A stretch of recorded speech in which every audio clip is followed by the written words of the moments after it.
We're live. Hello, I'm Michelle Gold, Board Chair at Los Angeles Museum of the Holocaust. It is my pleasure to welcome you to today's program, Building Bridges.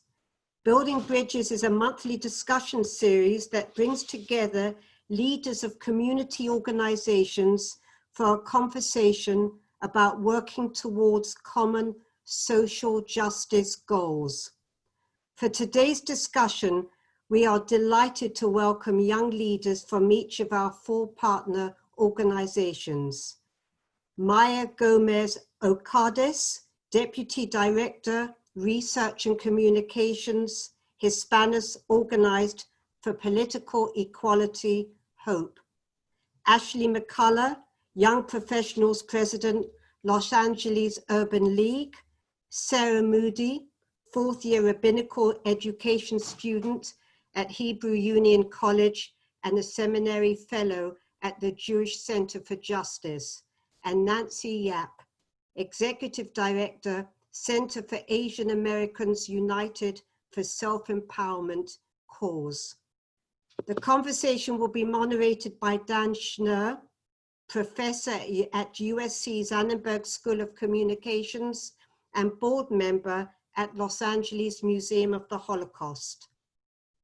Los Angeles Museum of the Holocaust brings you programs like today's discussion at no charge. So if you're enjoying our programs, we ask that you please consider supporting our work by making a donation to the museum at lamoth.org. It is now my pleasure to introduce the moderator for today's program, Museum Board Member Dan Schnur. Dan is a professor at USC Annenberg School of Communications, UC Berkeley's Institute of Governmental Studies, and Pepperdine School of Public Policy. Dan currently presents a weekly webinar for the LA World Affairs Council Town Hall called Politics in the Time of Coronavirus. As one of California's leading political strategists, Dan has worked on 4 presidential and 3 gubernatorial campaigns. He served as the National Director of Communications for the 2000 presidential campaign for US Senator John McCain and was the chief media spokesman for California Governor Pete Wilson. So Dan, thank you so much for helping us create Building Bridges for this program and for serving as our moderator today. Thank you. Michelle, thank you so much, both for hosting today's program and for all of you do for the LA Museum of the Holocaust and for our community. We're all very, very grateful to you for all the terrific work that you do. I'm very excited about today's program. As Michelle mentioned, and as our regular viewers know, this is the 3rd in a series of programs that the museum has sponsored, along with our friends from Hope, from the LA Urban League, from the Jewish Center for Justice, and from Cause. But I think what's particularly interesting and particularly exciting about this month's discussion is not just the organizations themselves, all extraordinarily respected members and leaders into their own communities and of the broader Los Angeles community, but rather the individuals we have with us here today. Because as Michelle mentioned briefly, and as some of you may have seen in our promotional materials, today's discussion is a little bit different because what we want to do today is talk to a younger generation of community leaders representing each of these different organizations. And that's not to say that we have anything against the old people. I'm one myself, but we think it's very important, given the premise of this discussion, the importance of building bridges between our various communities to look to the future. And who better to help us look toward the future than this remarkable group of young leaders. And I'll hasten, before we begin the questioning, to emphasize that while we'll be talking about the future, the young women who are joining us today, they are not future leaders. I think what we often do when we talk to younger people who've taken on leadership roles is we unintentionally diminish them by calling them future leaders, because that doesn't do them justice. because what Maya Gomez-Ocades, what Ashley McCullough, what Sarah Moody and Nancy Yap do today is they're no longer preparing to be leaders. They're not future leaders. They are leaders today. And the fact that they have stepped into leadership roles at such a young age is especially admirable. And we're especially grateful to have all four of you here with us today. So with that, what I'd like to do is to kick off the questioning. And then, as all of you who've joined us in the past know, that after I have the chance to ask a few questions of our panelists, we want to open it up to questions from all of you as well. So please submit those questions either through the chat or the Q&A function. And Jill Brown and her amazing team will do their best, and I'll do my best to make sure we get to as many of your questions as possible. But I want to start things off, and I'd like to start with Maya Gomez-Ocades from HOPE. And Maya, I guess the best way in my mind to start this conversation, where I hope you can start the conversation, is if I could ask you if you can talk about some of the political attitudes of this younger generation of leaders, particularly as those attitudes relate to social and racial justice. Yes, absolutely. And thank you so much, Dan and Michelle, and of course to the Los Angeles Museum of the Holocaust for supporting this coalition and continuing to provide a space for these very important conversations. So to answer that question, we know that young people participated and continue to participate in demonstrations against police violence in much greater numbers than other generations. Based on a poll our coalition of organizations conducted in July, we learned that that the majority of Californians, but especially young people, are more likely to think that the use of police force is a sign of systemic racism. The vast majority of young people of color support the protest movement and the issues it stands for. And they're taking part in other activities in support of the movement, like posting to social media, donating to this cause at higher rates. So we know that younger generations, particularly young people of color, are at the forefront of pushing for greater racial justice in California. And I think this has provided a platform to come together and call out the root causes of many forms of racism and injustice, not just in the context of policing. These issues are, of course, compounded by the public health crisis and the economic recession that we're facing, which is the second recession that we millennials have gone through. And this is all in a time of widening income divides, rising college costs, and mounting student debt.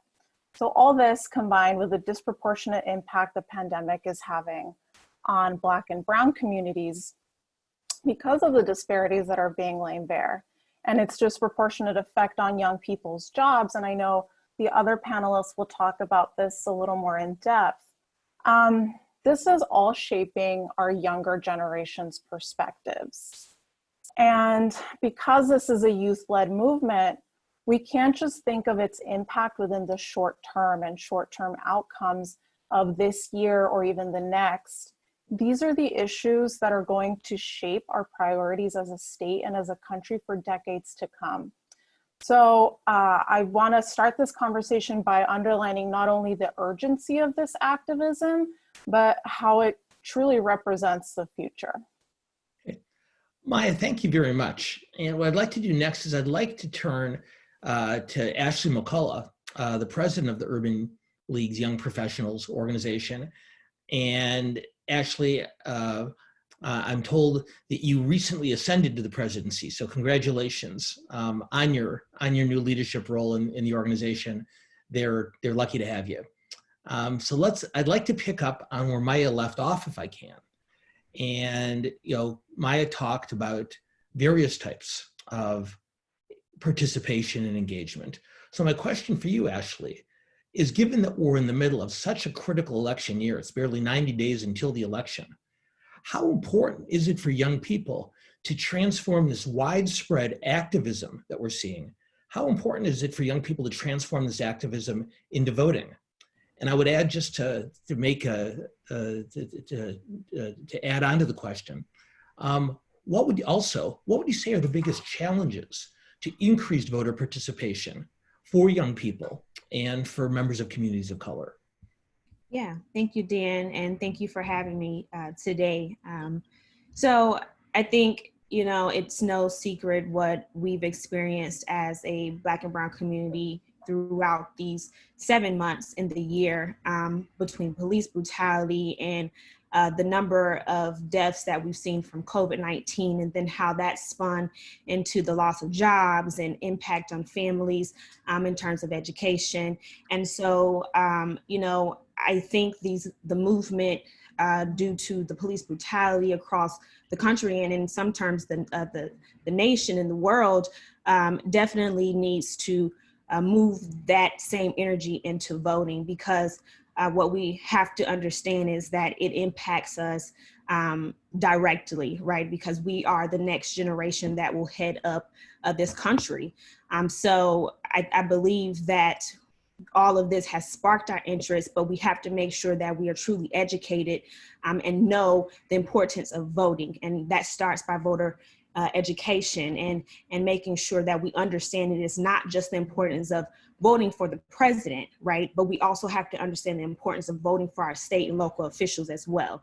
Sometimes that gets overshadowed because we only hear in the news about what the president is doing and what Congress is doing, right? But we have to remember that that doesn't directly impact us immediately. And so we have to remember and be educated on making sure that we're also voting at the state and local level, attorney general, our judges, a police chief, making sure we are well aware of who those people are and making sure that they have agendas that are for African Americans in our communities, and making sure that when we vote them, we push them to push that agenda for our communities. And it all starts with education.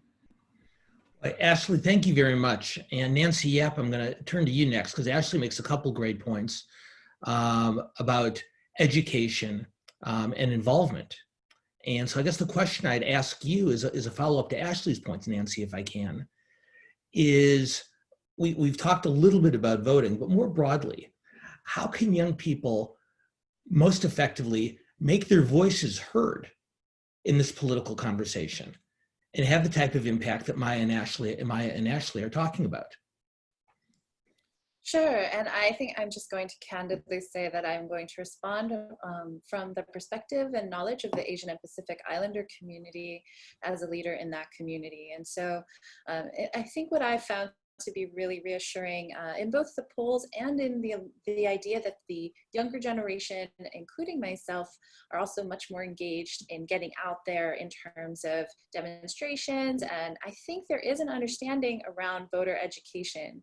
However, in our communities, it's also about bridging. How do we understand what's going on in a way that we can communicate it? I think that there's also, with an increase of understanding that there is injustice, there is inequity, and that Black Lives Matters movements are also about having strategies across all of our communities. I think that being able to bridge that across generations and having the language of where we can relate is very powerful and is about the younger generation having a voice. And so I think it's about finding those commonalities and being able to really advocate for it within our communities, but also in a language that our community understands. And that's not always just about the languages we speak culturally or ethnically. It's also about the words we use and how we use those words, and also addressing some of the fears. So making the mistakes and asking questions, but also receiving the feedback across communities so that we're able to do that advocacy as educated as we can from our side, as well as learning with the communities that we're working with. Nancy, I think that's a really, really important point. I think it's very frequent, whether for young people or older people, when they're looking to have their voices heard, their natural thought is one of volume. And I think you make a really, really important point that it's not just about how loud you are, but the language you use and the word choice that you employ in order to make sure that you're heard in the way that you intend to. So thank you very much for that insight. Now, I want to turn last, but certainly not least, to Sarah Moody, both of the Jewish Center for Justice and Hebrew Union College. And so, Sarah, the question I'd ask you is, particularly as someone who's so active in the Jewish community, are there particular barriers to partnership that you've seen both among your generation and in this community? And what work needs to be done to address those barriers? Thanks, Dan. I think it's a really important question to ask because I think the Jewish community has a long history of important social justice work, but in this moment, I think the Jewish community is struggling in some ways with these generational differences, where I think the younger generation of Jews is much more comfortable stretching our minds, our narratives about different communities to learn and to educate ourselves.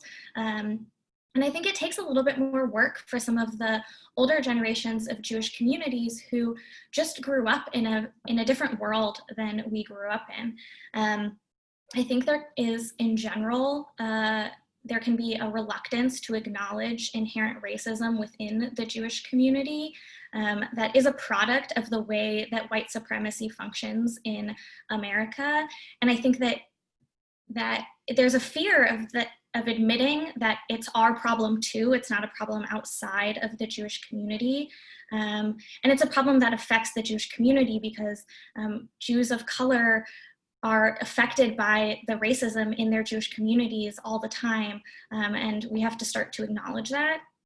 But I also think in the Jewish community in particular, there is a deep need to understand that talking about racism, talking about racial injustice and social issues isn't about bringing politics into religion and obscuring religion for the sake of politics, but understanding that Judaism is and has always been a political religion.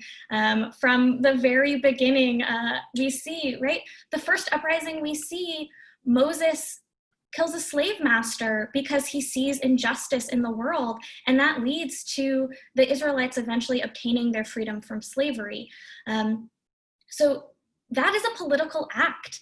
And we live in a world where political acts are a necessary part of our religious world. It's part of our obligation in order to create the world that we want to see.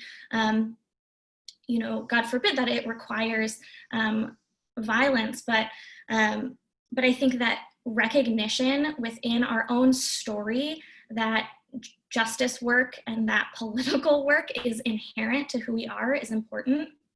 And then I think the biggest barrier is a lack of education around issues of race and racial inequity in our world. Because many Jews benefit from white privilege, we haven't always been educated about what it means to experience racism like people of color face in the United States. And again, there's a big generational divide on whether or not that is even true. I think my generation is very comfortable saying, like, we benefit significantly from racial privilege, even as Jews. And I hear a lot from older generations that I work with that they don't agree with that statement because they grew up in a very different era of American politics and American social realities.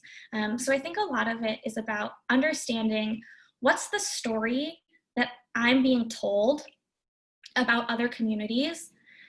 What's the story I hear how am I interpreting the story I'm being told about other communities? And then what's the story I go out and tell about those communities? And I think until we can get clear on some of those narratives through our own education, it's really hard to partner with other organizations. But I have to say, I think I'm so humbled to be on this panel with these other incredible leaders who I think are such helpful voices and important voices for us to hear about the work that needs to be done externally so that the Jewish community, which is the community I can speak for in this moment, can kind of do our internal work to help with this external work that's so important. Thank you very much, Sarah. I think there's several important points there, but the one I'd like to follow up on with the entire panel is, look, generational change is difficult. I remember many, many years ago, somewhat impatiently and much less graciously than all of you, waiting for my generation's turn to assume the responsibilities of leadership. And the people whom we accepted that transfer from went through the same thing a generation earlier. And so here we sit. Fortunately, it's already clear to it's clear to me, and I suspect it's already clear to our audience, how fortunate we are to have a generation of young leaders like you poised to help us through this transition. But I'd like to dig a little bit deeper on that if I can. And so I'd start with you, Ashley, and I'd ask you if you can, would you be willing to spend a minute talking to a couple minutes talking to us about your generation? What are the assets that will allow your generation to succeed in this critically important cross-community effort? Yeah, I mean, I have to toot my generation's horn here, but we are at the forefront of change. And I think one way we do that to our advantage is social media, right? And technology, everybody's using it, whether it's on your phone, your iPad, your computer, your tablet, whatever that is, we're all tuned into technology. And so much so now that even the baby boomers and our grandparents are using social media as well, right? So how do we use social media to drive change and our message into the world? And simply that's just, we get on these platforms, TikTok, right? I'm not a TikToker. I know what it is, but I haven't used it. But I mean, people are out here with millions and thousands of millions of views and viewers. And simply, if we use that platform to make sure we are educating the young people, because simply that's who's on TikTok. We have the 15, the 16, the 17, the 18-year-olds, right? And that 18-year-old are the people we need to pull in because they then are the ones that can vote, right? But making sure we develop content on TikTok that pulls at the heartstring of those people to drive change as well. And then also getting them out to vote. Instagram, Facebook, my generation might not be that heavy on Facebook, but our grandparents and our aunties and uncles are, right? So how are we using Facebook now to be able to draw that crowd in as well? And then Instagram, of course, we know everybody's on that as well. So definitely utilizing our social media platforms to create content that can be funny, but informational as well. That can be fun where everybody can get on the bandwagon, but be informational as well to drive that change. Well, Ashley, I couldn't agree with you more. The tools of technology can empower anyone who has a message to be heard in a way that simply wasn't available to previous generations. But it takes a special level of knowledge and expertise and comfort in order to use those tools of technology to the most appropriate level possible. Okay. Sarah, so maybe you can help us a little bit, particularly for those of us who come from the generation that precedes yours. Talk a little bit more, if you can pick up where Ashley left off, about how that technology can empower your generation toward the types of changes you've been talking about. Absolutely. I think Ashley makes great points. And I think I actually do have a TikTok, and I have it for many of the reasons Ashley said, because I want to be the recipient of that content.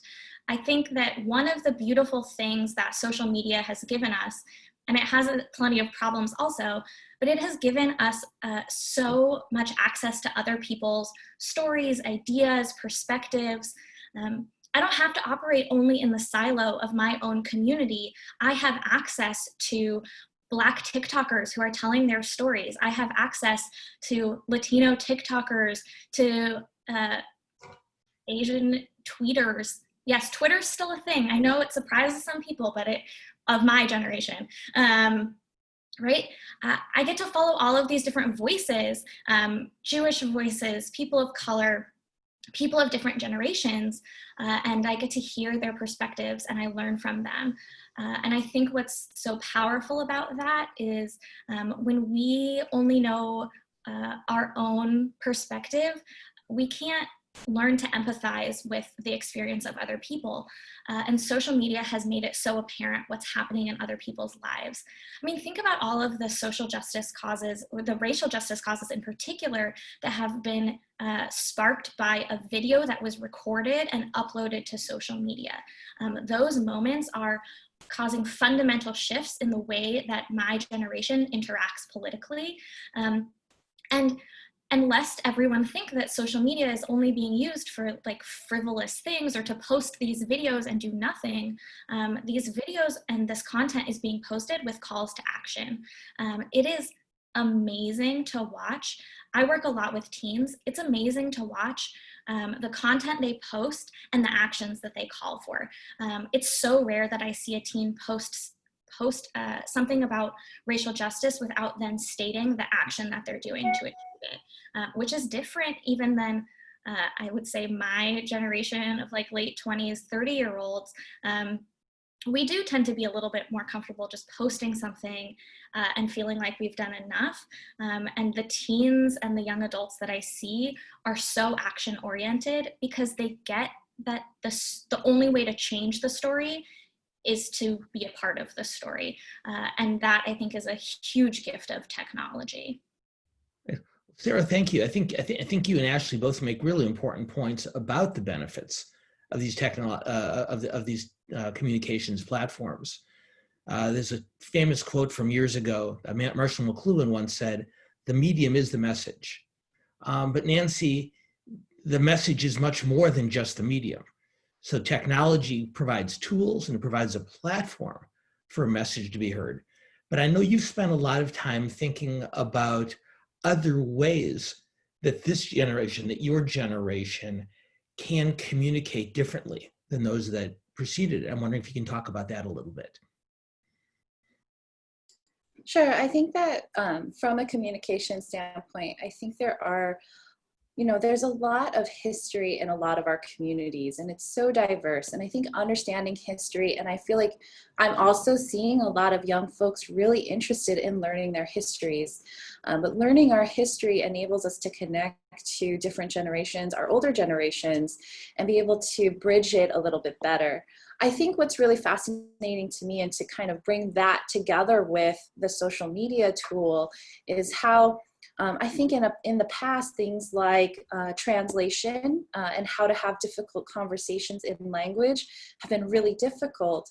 But a lot of what's been happening in the last few months is I'm seeing people share translations quickly, talk about the difficult conversations they're having, and start to pull out key phrases and references that are important during all of it, whether it's the COVID-19 public health crisis, whether it's inequity and Black Lives Matters movements.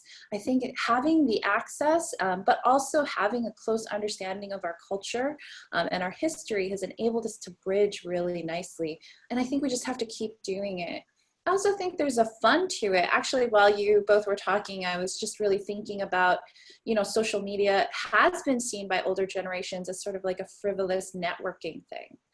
But it has been proven to be a really effective, impactful organizing tool that not just educates folks, but gets folks together, gets people on the same page. And even from, I think we talk a little bit, or in our community, we've been talking a little bit about the K-popers and how they've sort of messed with different things. And it's such a diverse group of folks who love K-pop right now, and just watching them use a medium that they're familiar with and something they love to really have these challenges and challenging conversations is, I think, a way to also change movements to match our generation's attitudes towards things. Well, thank you, Nancy. And Maya, I'm going to ask you to pick up, if you can, on a particular point that Nancy made. She was talking about the importance of communications between communities. And I know you've spent a lot of time thinking, a lot of time working at Hope on how to strengthen the intersectional bonds between communities. And I know you have some fairly strong feelings about your generation's ability to strengthen those relationships. Yeah, thank you, Dan. I think because we have grown up in more diverse communities, this generation has a deeper understanding and a deeper sense of the intersectionality of the challenges we face as a society than previous generations were able to experience, as Nancy just spoke to. And with the power of technology that this generation has access to, that Sarah and Ashley were talking about, this kind of, and also like the specific set of challenges that are kind of being defining these younger generations, I think we're in a unique position to harness the benefits of addressing societal injustices in an intersectional way. You know, Generation Z is more ethnically and racially diverse than any previous generation. And millennials are not far behind, right? And I think that's an important consideration when talking about how we build a future together. Tomorrow's leaders better understand the intersection of all the challenges we are being confronted with, because diversity is their reality. And I'll amend tomorrow's leaders to say today's leaders, because they're there, right? We're here and we're at the forefront of these movements. But I think they can more clearly see their experiences and perspectives overlap with that of someone who in a previous generation may have been completely othered from their experience. And a lot of these issues are converging, right? So whether it's school shootings, climate change, gender inequality, police violence, attacks on immigrants, all of these issues are things that young people are grappling with, and they're grappling with the fact that you can't fix inequity and racism in this country by focusing on just one of these things. We have to find the overlaps of these challenges and confront how unjust systems support and prop each other up. And I think this generation is really poised to confront these issues with this key understanding, the understanding of the importance of intersectionality. Maya, thank you so much. I want to, in just a couple minutes, want to begin asking questions from our audience, because they're starting to come in pretty good numbers and the questions are just fascinating.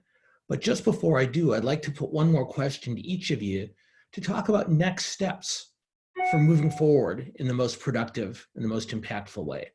And so I'm going to come back to you, Nancy. And by the way, just as I congratulated Ashley on her new position with the Urban League Young Leaders Program, Nancy Yap is not just the executive director of CAUSE, Center for Asians United for Self-Empowerment, but has just recently started in that role. And so congratulations on your new position as well. So Nancy, I'll ask you the question as broadly as I can. How should we, as individuals and as a community, how should we think about the best way to move forward toward the goals that you and the other panelists have articulated over the course of the last 30 minutes or so? Sure. I think for me, it's about one, and I think one of the reasons I'm excited to be in this role is really related, is that it's really about participating. How do we really get out there? How do we go from believing in something to going and doing something about it? And I think for Asian and Pacific Islander communities, and I think it's actually across our communities, I believe knowing each other better helps. And not in a way that's like, oh, my story is also tragic, or I also matter. It's also about being able to relate to one another is important. I think our communities are really diverse. And I know my personal history, like my family experienced firsthand war in the Philippines and colonialism. And I think rather than pointing at it, it's really about, that's why we understand that this is not something that's okay. And that's why we want to make sure it doesn't happen where we live now, right? Like, I think there are ways for us to relate to one another that don't distract and start to point at ourselves, but really bridge some of the commonalities, some of the global things we're experiencing, and some of the ways that we can actually step up and do something about it, and that it's not only about protecting ourselves from harm, which I think for me in our communities, we have a large refugee population, we have a large first generation immigrant population, and they've just seen a lot of things and they're just not sure always how to participate in this government. And I think being able to relate to that on a personal level helps us to move to that next space. And so I do think there's work that has to happen internally, but I think that bridging can also happen across communities because we have more in common than we think we do. Well, and of course, the name of this series is Building Bridges, and I think Nancy talks to it in a very compelling way.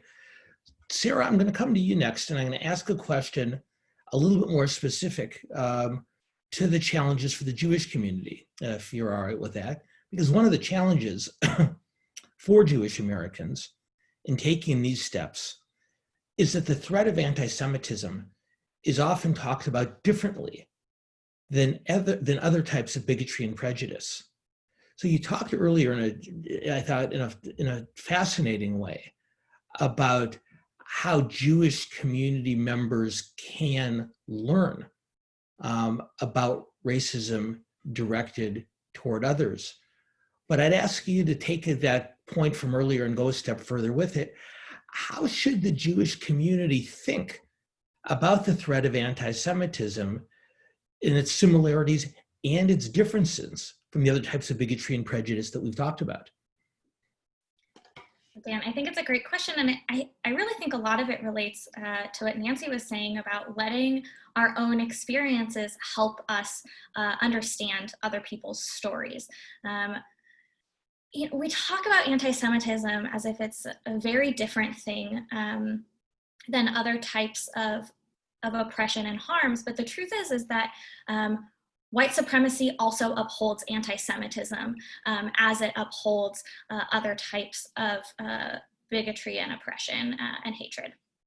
And I think it's important for the Jewish community to understand that actually dismantling these other forms of racial violence and racial oppression are essential to dismantling anti-Semitism as well, because white supremacy is a much broader issue than affecting just one community or the other. And I think that it's important for us to understand that anti-Semitism doesn't belong to one community or another. You know, I've seen a lot of stories lately about quote unquote Black anti-Semitism, which is such a misleading and distracting way of talking about it. No one community owns anti-Semitism. The truth is that anti-Semitic beliefs and ideas are pretty pervasive in American culture in similar but still different ways than other racist ideas that get perpetuated by different generations. And it's important to remember that this country has a history of pitting marginalized groups against each other in order to uphold the power of the majority, and in order to uphold which in fact actually at this point is not white anymore, so it's a little bit misleading now, but really we have to understand that like the pitting of marginalized communities against one another just serves to uphold this white supremacy that hurts all of us.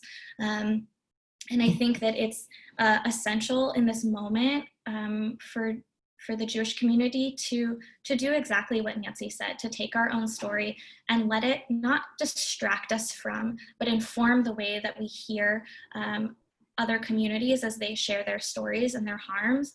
And I think it's a really important moment for the Jewish community in particular to really start to listen and learn and to follow leaders of color and understand their needs in this moment, and understand that in dismantling the other forms of oppression in this country, we will also do the work of dismantling anti-Semitism, but we have to do it together. We have to talk, we have to have these conversations where we can share with people who are different from us, our experiences, our hurts, our pains, and acknowledge that we will have to grieve along the way, but ultimately the outcome will be better for all of us. Right. And Sarah, what I'm going to do just briefly, because I really do want to work Maya and Ashley into this particular conversation as well, is one of our participants has asked a question that I think dovetails very closely with the point that you were just making, but to put it a little bit more specifically, as you know, many of the older members of the Jewish community, those who were of an age to be civically active in the 1960s and 70s, they were involved in the civil rights movement.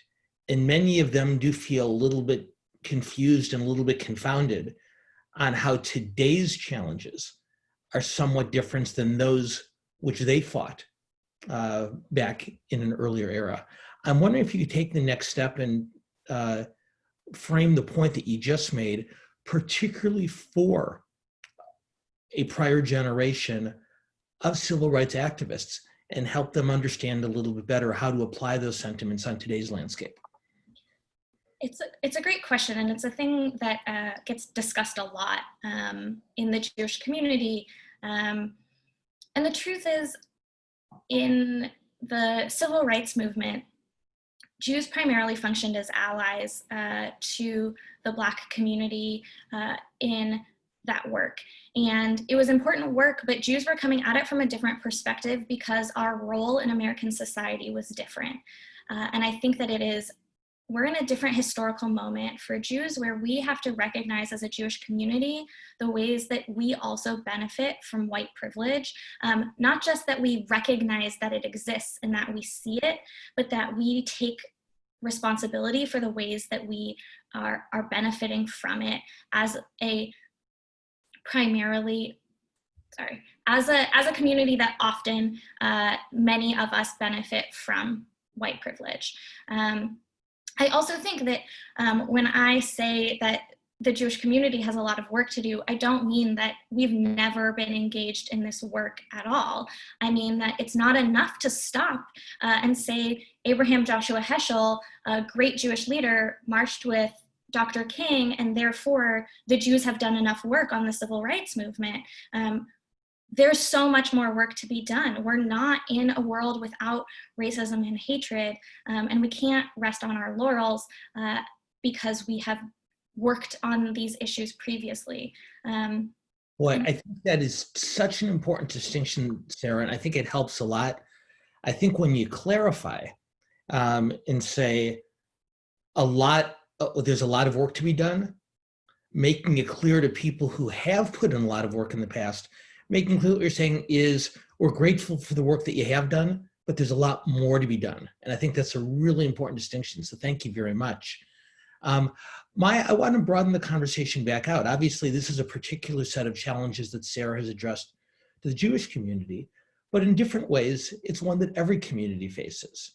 How to utilize their own and their own community's experience in order to form bonds of commonality with other communities and move forward. You were making such important points earlier about intersectionality, so I'm wondering if you can pick up where you left off and tell us a little bit more about what you see as the next steps in terms of those intersectional and cross-community relationships. Well, I think in terms of next steps, I think this goes back to the question of how we harness the energy from the protests and the social transformations that are taking place into action in November in the elections.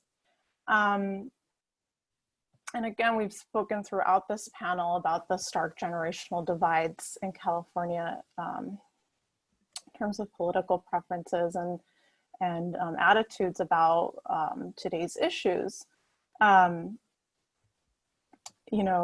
Our polling from February that our coalition did before the primary showed that younger Californians preferred Bernie Sanders at a much higher rate than older Californians, particularly young Latinos.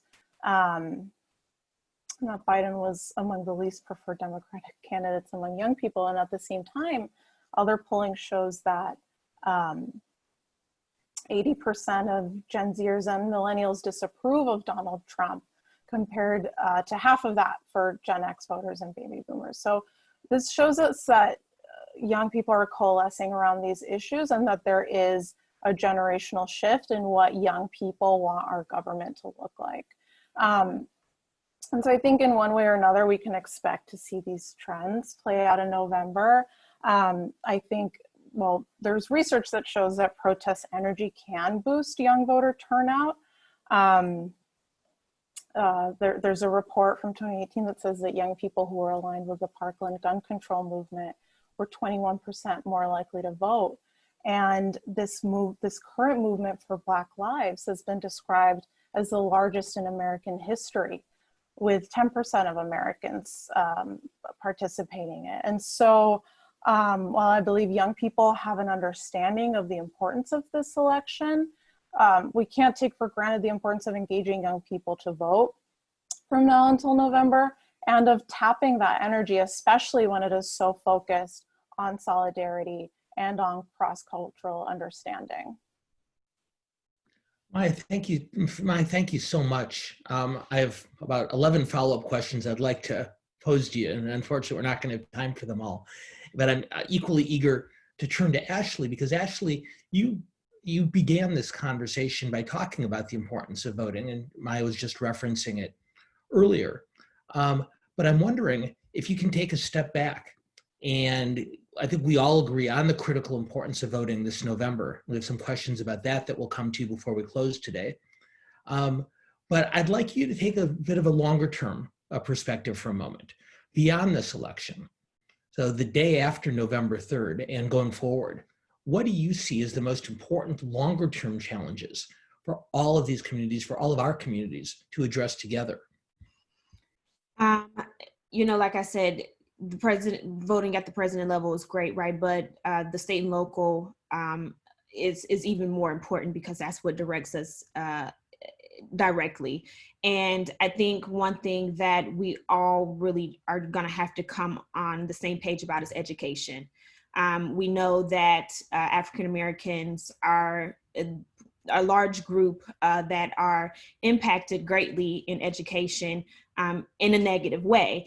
We have a lot of children that rely on free and reduced lunch in communities because of the fact that their parents or one parent does not make a significant amount of income.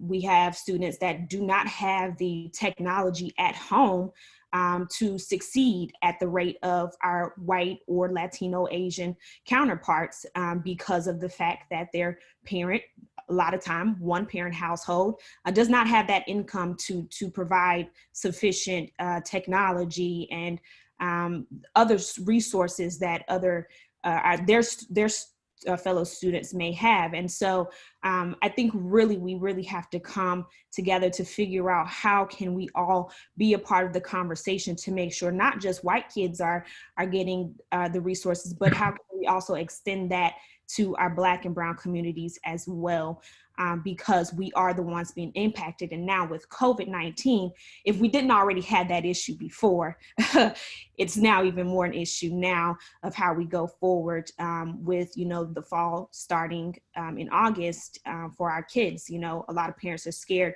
to send their kids back to school, but then some parents have no choice but to send their kids back to school in some states that are opening. So it's, we're constantly battling with education, and our kids fall by the wayside or just frankly behind.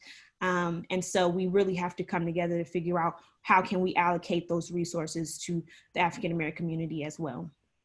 Well, and actually, I think you make a particularly important point, because like so many societal challenges, this is one that's just exacerbated by the tragedy of the pandemic.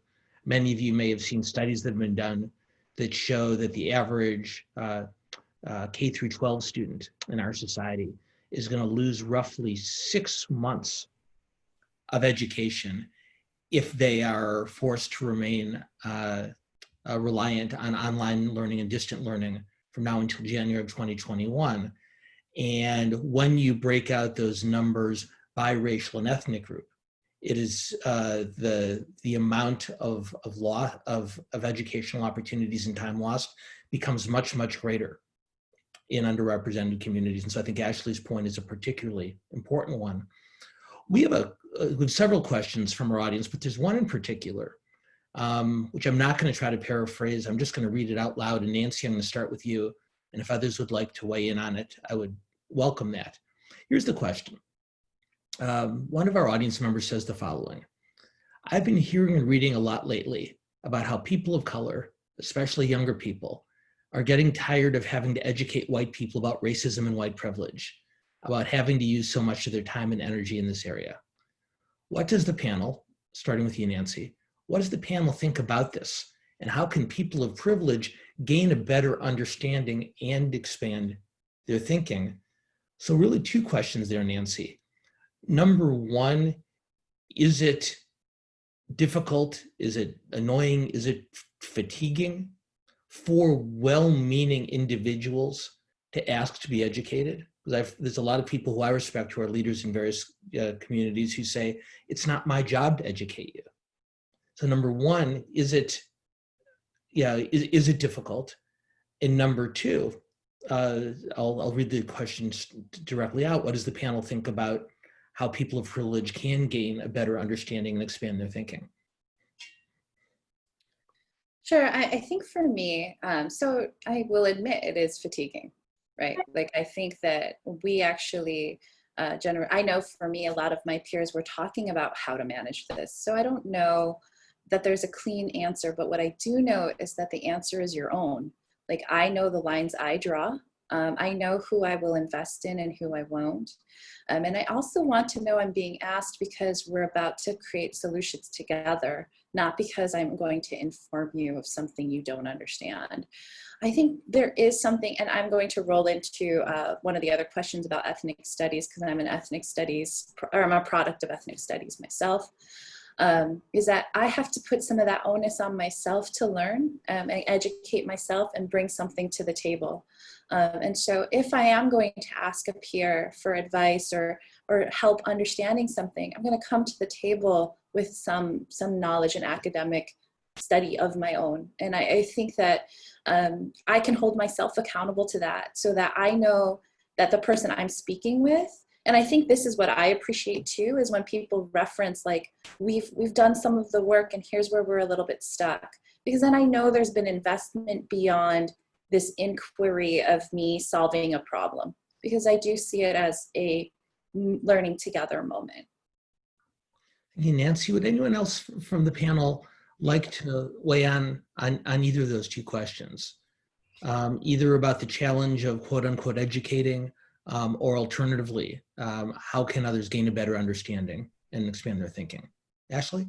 Yeah, Dan, I 100% agree with you, Nancy, there, that I think it is very tiring to continuously educate, especially for someone like myself who has been the only African-American on teams before, right? And so when things like this happen, everybody looks at you like, can we get your perspective, right? But instead of stroking your ego to tell you how I feel, it makes me feel better when you come to me to say, hey, I've read this, or I've done some type of research on this, I would love to know your perspective. So now it's an educational moment instead of me telling you, trying to explain to you 400 years of African-American history, right? Which hopefully you would do on your own. But it is more now informational and educational for us to have dialogue between the two of us or a group of us, for you to just really be sympathetic and hear from my point of view. And then you take that and say, now how can I go and make change and be a part of the solution instead of the problem? Great.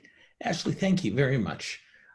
Maya, I have no doubt that you have some very smart thoughts on this question also, but if I can take another question that's come from the audience and put it to you. And the question, and this one I am paraphrasing, suggests that on economic issues, but arguably more broadly, and you talked about this when you referenced the poll, this generation tends to lean much more left. And there's actually been studies done that probably the most progressive generation since those that came of age, not coincidentally, during the Great Depression. The questioner specifically framed his question in the context of capitalism versus socialism. But I'm wondering whether you want to talk economic issues or more broadly, if you can talk about why you believe that your generation leans in such a pronounced way to the left, politically and ideologically. Yeah, it's a big question. It's a very interesting question. I mean, to try to define minutes too, so I apologize for that. Yeah. I think throughout this panel, we've been trying to define generations, right? Both millennial and Gen Z generations, which already is, blanketing a lot on our peers, our generation, right? But yes, I mean, we look at the statistics and younger generations do lean more progressive than older generations. I think, again, it goes back to this very specific set of challenges that we're being faced with. And also from looking at history and being, having all the access that we've talked about to information, to the past, to history. It's what we're being presented with today and what we've seen has happened in the past, and how these systems are just not working for our generation. And so I think it's a little bit reductive to narrow it down to capitalism versus socialism. I think, you know, if you asked most young Americans, they wouldn't identify with socialism. I think especially when you're talking about immigrant communities who have escaped oppressive regimes, you know, I think that term is a bit of a trigger word, especially for our parents. So I think, I don't think it's right to pit these concepts against each other. I think younger generations are looking to create something new, not defined by an older generation's concept of what can be a reality and what can benefit our communities. Maya, I think you took what should have been a 30 to 40 minute treatise and compressed it into 2 minutes admirably. And I think all four of our panelists have taken today extraordinarily complicated and intricate subjects, and for the benefit of our time frame, compressed them down into an absolutely phenomenal conversation. So before we get to our close, I want to give my greatest of heartfelt thanks, not just mine personally, but on behalf of the museum and our entire audience, to Nancy App of Claus, to Sarah Moody from the Jewish Center for Justice, from Ashley McCullough, who I erroneously referred to a little bit earlier as being from the Urban League Young Leaders Organization, and Ashley is the president of the Urban League Young Professionals Organization. I thank you and apologize for that. And of course, for Maya Gomez-Ocades from HOPE, Hispanas Organized for Political Equality. So just a phenomenal conversation, and I can't tell you how grateful we are to all of you for it. I'll also note before we wrap up, as those of you in the audience who are sharp-eyed, notice that all four of our young leaders were women. And what I will tell you, as one of the organizers of this panel, is that was not something that was done intentionally. We simply asked each of these four organizations to give us their very best leaders. And I think it's a very important reminder I think it's a very important note for all of us that every single one of the organizations, that HOPE, that CAUSE, that Urban League, and Jewish Center for Justice, all sent us an extraordinary young woman to represent their organization, their community, and their generation. I also want to thank Michelle Gold, who we had with us earlier, and Beth Keene, the executive director of the museum. I want to thank Jill Brown and Safina Goldstein, who do incredible work on these and all of our other programs. I want to remind all of you that the museum will screen 3 films about the Holocaust in Italy in the weeks ahead. This week's film is The Garden of the Finzi Contenius, which is directed by legendary Vittorio Di Sica, and won the Academy Award for Best Foreign Language Film. You can register at lamoth.org and you'll receive a link to view the film online. And then you can join us on Zoom this Thursday, August 6th at 5 p.m. for a discussion with Boston University professor of Italian, Nancy Harowitz, moderated by award-winning journalist Tom Teakoltz. And next month, we'll be back for another installment of Building Bridges. That'll be Tuesday, September 1st at 11 a.m. So thanks once again, Maya, Ashley, Sarah, and Nancy. You guys were incredible. And thanks to all of you for joining us today. Hope you have a great day, and we'll look forward to seeing you in our future programs. Thanks so much. Thank you. Thank you. Yeah.